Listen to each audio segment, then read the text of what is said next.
दोस्तों, केंद्र सरकार ने राज्यसभा में आवश्यक वस्तु अधिनियम बिल यानी कि एसेंशियल कमोडिटी अमेंडमेंट बिल को पास तो कर दिया, लेकिन इसका विरोध पंजाब और हरियाणा में अभी भी खूब हो रहा है। पंजाब और हरियाणा के किसान इस बिल का शुरू से विरोध कर रहे हैं, जब से अध्यादेश के द्वारा इसे लोकसभा में पास किया गया था। लेकिन जब राज्यसभा में बिना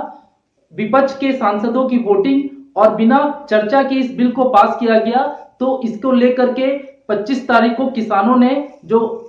पूरे भारत में बंदी की है, उसका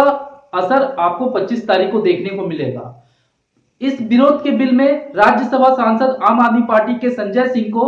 निलंबित कर दिया गया, साथ में और 7 सांसद को निलंबित किया गया।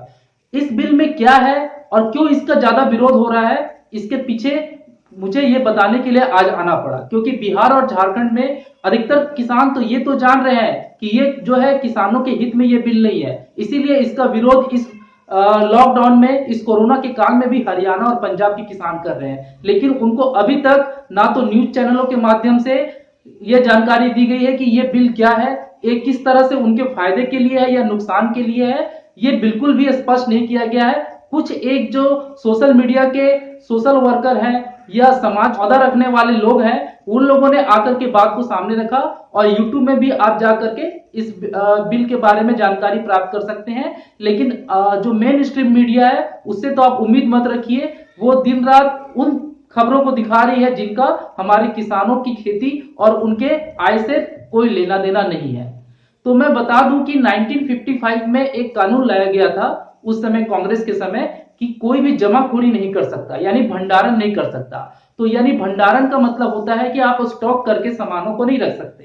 तो ये बिल इसीलिए लाया गया क्योंकि 1947 के बाद से ये देखा गया कि जो पूंजीपति होते हैं, जिनके पास खूब पैसा होता है, वो सामानों को क्या कर लेते हैं, अपने पास स्टोर कर लेते हैं, और जब उसकी कमी हो जाती है मार्केट में, तो उसके दाम बढ़ने लगते हैं। और जब दाम जो है उसकी 200% ज्यादा तक बढ़ जाती है, तब वो क्या करते हैं, अपने गोदाम में रखे गए सामान को बाहर मार्केट में निकालते हैं। इससे क्या होता है कि वो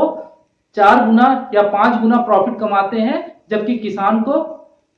वो प्रॉफिट नहीं मिल पाता, क्योंकि किसानों से तो उन्होंने बहुत ही कम दाम पर खरीदा था, और जब मार्केट में उसकी प्राइस 4 गुना 5 गुना बढ़ गई, तो वो क्या करते हैं, उस भंडारण किए गए सामान को, उस स्टॉक किए गए सामान को मार्केट में क्या करते थे, निकालते थे। इसीलिए इसको रोकने के लिए 1955 में एक कानून बनाया। उसके तहत कोई भी व्यक्ति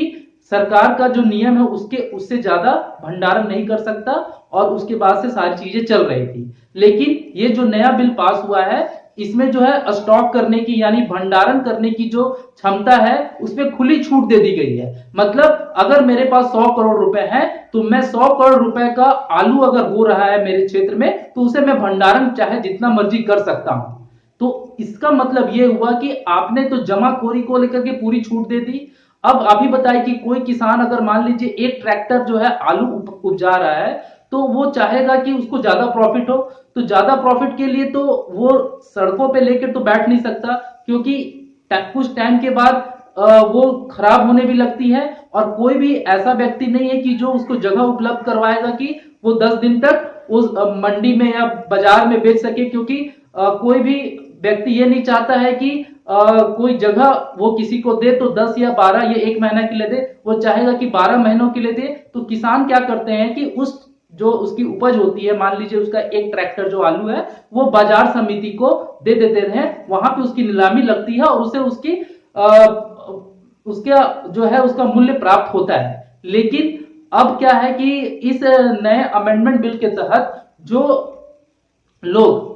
किसानों से बोली लगा करके सामान लेते थे, उस सिस्टम को खत्म कर दिएगा। यानी जो मंडी सिस्टम है, यानी बाजार समिति, यानी आप बिहार झारखंड में बाजार समिति बोलते हैं, हरियाणा और पंजाब में मंडी के नाम से जाना जाता है, उस कॉन्सेप्ट को खत्म कर दिया गया। और अब जो है किसान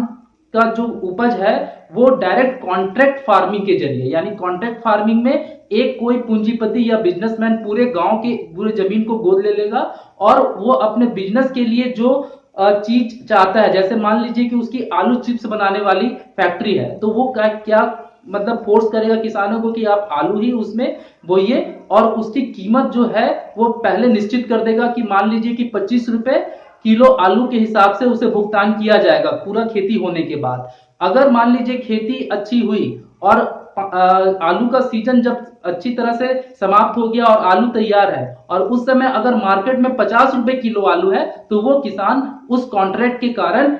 50 रुपए किलो मंडी में या किसी सरकारी गोदाम में अपने आलू को नहीं बेच सकता, क्योंकि उसने उस बिजनेसमैन के साथ एग्रीमेंट किया हुआ है। उसे उस बिजनेसमैन को ही क्या करनी होगी, बेचनी होगी। पहले क्या था, एमएसपी की व्यवस्था थी, जिसके तहत किसान क्या करते थे, सरकारों को अपना अनाज बेच देते थे। लेकिन अगर एमएसपी में उनको कम दाम मिल रहा है तो वो बाजार के मंडी में बेच देते थे, तो उनके पास ये विकल्प था। लेकिन कॉन्ट्रैक्ट फार्मिंग के आ जाने के कारण क्या हो रहा है कि आपको कॉन्ट्रैक्ट होने के चलते उस बिजनेसमैन को ही आपको अपना खेती का जो उत्पादन है वो बेचना होगा। तो ये एक तरह से अंग्रेजों के जमाने का कानून है, जिसमें नील की खेती जबरदस्ती करवाई जाती थी और लोगों और जो किसानों को जबरदस्ती फोर्स किया जाता था कि आपको इतना ही रकम मिलेगा और उससे ज्यादा आप नहीं कर सकते। और अजब बात यह है कि आप इसमें जो है कोर्ट भी नहीं जा सकते इसके विरुद्ध। अगर मान लीजिए बिजनेसमैन ने आपको बोला कि 25 रुपए किलो आलू